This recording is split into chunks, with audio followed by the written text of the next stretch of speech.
Kipekee sana tunamshukuru Mheshimiwa Rais Daktari Samia Suluhu Hassan kwa jinsi ambavyo anaendelea kuboresha sekta ya maji.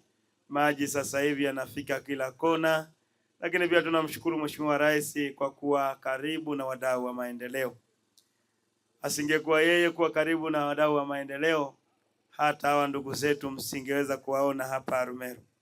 Lakini kwa sababu Mheshimiwa Rais yuko karibu nao, amewapa mazingira wezeshi mazuri, mazingira rafiki, wanaishi hapa Arumeru, wanashirikiana na serikali, na ndio maana wanakuja mpaka kutusaidia kujenga tenki la maji, kuhakikisha wananchi wanapata maji safi na salama katika maeneo yao.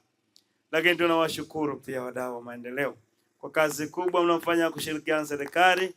Tunawashukuru sana, endeleeni kushirikiana na serikali. Serikali ya Jamhuri ya Muungano wa Tanzania inaongozwa na Daktari Samia Suluhu Hassan iko tayari na wajari na iko tayari kuwahudumia kwa chochote ambacho mnakihitaji.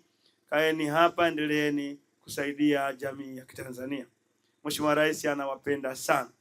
Mheshimiwa Mkuu wa Wilaya ya Arumeru, lakini pia tunawashukuru wananchi na viongozi wote wa halmashauri hii ya Meru pamoja na wilaya ya Arumeru kwa jinsi ambavyo mnakuwa karibu na wadau wetu wa maendeleo.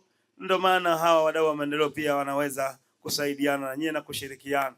Ushirika huu unawezekana tu pale ambapo wote tunakuwa pamoja na tunaungana. Na hiyo ndio falsafa ya Mwenge wa Uhuru. Mwenge wa Uhuru wakati unaasisiwa uliwasisitiza sana wananchi kuwa wamoja.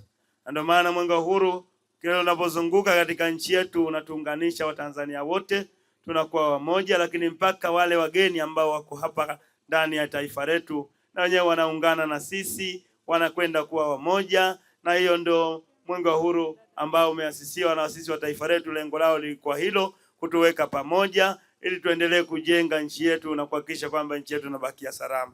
Na leo hii tunashuhudia nyinyi Arumeru mna enzi falsafa hii ya Mwenge wa Uhuru ya kuasisi kwamba wananchi wote mnakusanya kwa pamoja, mnaungana, mnakuwa na mawazo ya aina moja kwa sababu ya kwenda kuleta maendeleo. Tunapata shida sana kuhusu haya maji, yalikuwa yanasumbua, muda mwingine unafungua maji yanakatika, mara muda mwingine hayapo.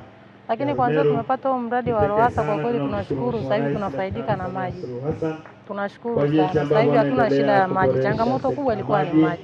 Lakini kwa sasa maji yanatusaidia, tunapata maji masaa 24. Tunaomba kama sisi wananchi, kama sisi tuzingatie usafi wa mazingira ili pia maji yaendelee kututunze, maji pia yaendelee kututunza.